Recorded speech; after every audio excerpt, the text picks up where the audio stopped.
విషయంలో చెరసాలలో ఉన్నప్పుడు ఆయన మేడగదిలో ప్రార్థన చేసినప్పుడు ఆయన ప్రార్థన ద్వారా చెరసాల సంఖ్యను బద్దలవుతుందని మనం వింటూ ఉన్నామే. ఈరోజు నీ ప్రార్థనకు నా ప్రార్థనకు ఏం జరుగుతూ ఉన్నాయి? ఈరోజు నీ ప్రార్థనకు నా ప్రార్థనకు జవాబు ఎందుకు రావడం లేదు? ప్రత్యుత్తరం ఎందుకు రావడం లేదు? ఆ కార్యం ఎందుకు సఫలం అవడం లేదు? చెప్పాలి. మెలకువ కలిగి ప్రార్థన లేదు, పట్టుదల ప్రార్థన లేదు. హల్లెలూయా, హల్లెలూయా.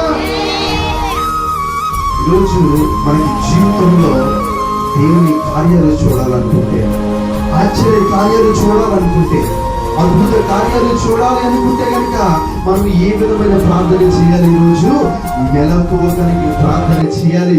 ఈరోజు నీవు నేను మెలకువ కలిగి ప్రార్థన చేయగలిగితే మనకున్న ప్రతి పరిస్థితి, ప్రతి అప్పులు, ప్రతి పరిస్థితి, ప్రతి అనారోగ్య పరిస్థితి, ప్రతి నింద, ప్రతి అవమానము, ప్రతి విధమైన సమస్త దురాత్మ శక్తులు యేసు నామములో లయమైపోతాయి. హల్లెలూయా.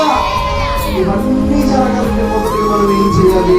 విధమైన ప్రార్థన చేయాలి. ఈరోజు మెలకువ కలిగి ప్రార్థన చేయాలి.